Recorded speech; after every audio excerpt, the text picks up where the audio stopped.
say Mossad's greatest operations aren't carried out with explosions or gunfire, but with a whisper, a text message, a rumor, a single compromised phone, and before anyone in the Middle East realizes what happened, the entire balance of power has shifted.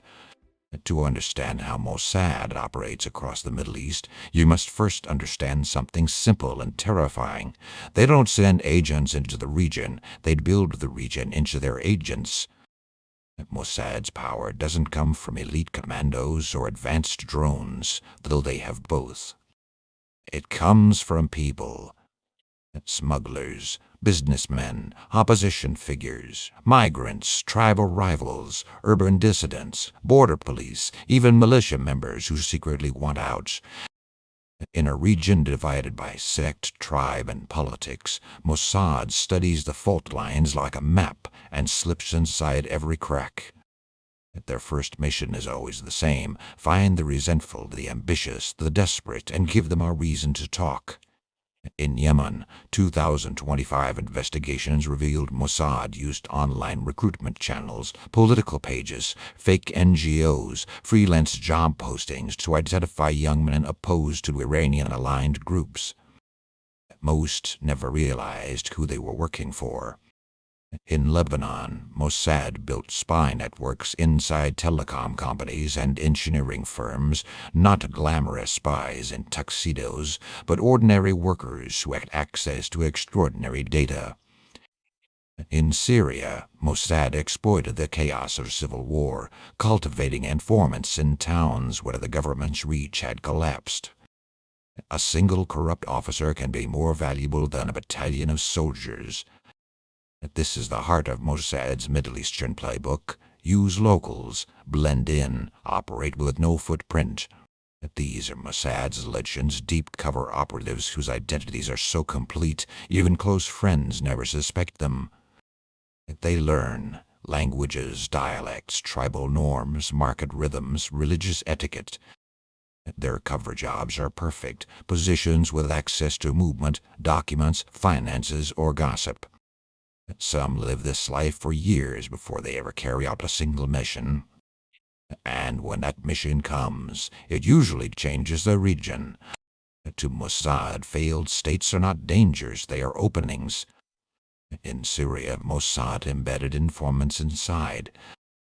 Weapons depots, smuggling routes, Iranian-linked research centers, and foreign militia positions.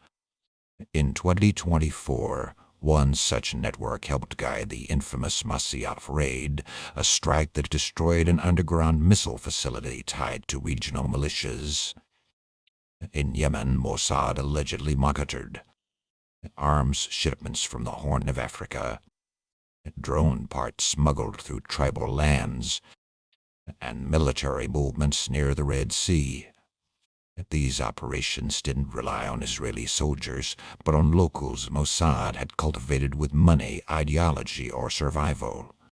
Mossad learned early that the future of covert operations isn't in gunfights. It's in servers. Their cyber units penetrate. Militia communication apps. Airport databases. Shipping containers. Private messages. Border security systems, drone command centers. A missile may destroy a building, but a hacked database can destroy a network.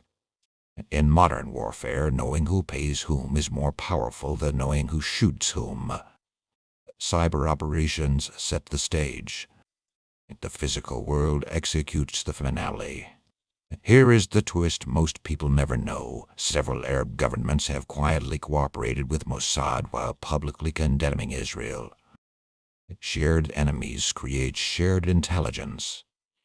This gives Mossad transit access, local intelligence files, airport surveillance, shipping records, cyber support, and diplomatic cover. Sometimes the cooperation is indirect through joint partners, private security firms, or intermediaries. But in the intelligence world, silence is the strongest alliance. Contrary to popular belief, Mossad's most complex operations aren't assassinations, they're extractions.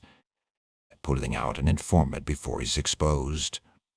Smuggling a dissident across borders, rescuing a source inside a collapsing city. Or evacuating an entire network when war erupts.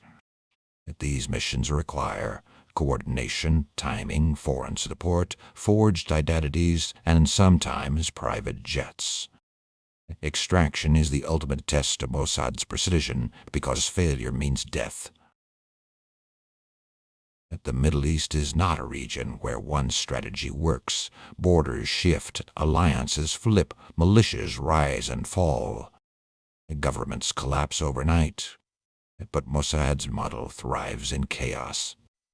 It is flexible, decentralized, small team-driven, culturally adaptive, and built on human intelligence.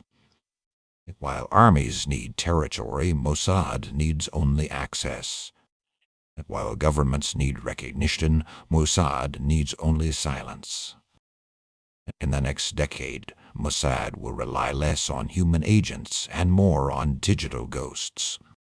Expect deep fake infiltration, drone elimination missions, AI-assisted surveillance, sabotage of militia finances, maritime intelligence in the Red Sea, cooperation with Gulf states, and cyber wars fought in silence. The battlefield is shifting, but Mossad's philosophy remains unchanged. Find the threat, enter quietly, control the shadows. You will never see the Mossad agent in the Middle East. You will never hear the cyber attack that collapsed a network. You will never know which whisper started a tribal feud or which message ignited a political crisis. Because Mossad does not operate with armies, it operates with shadows. And in a region where shadows often decide the fate of nations, Mossad remains one of the most powerful forces no one ever truly sees.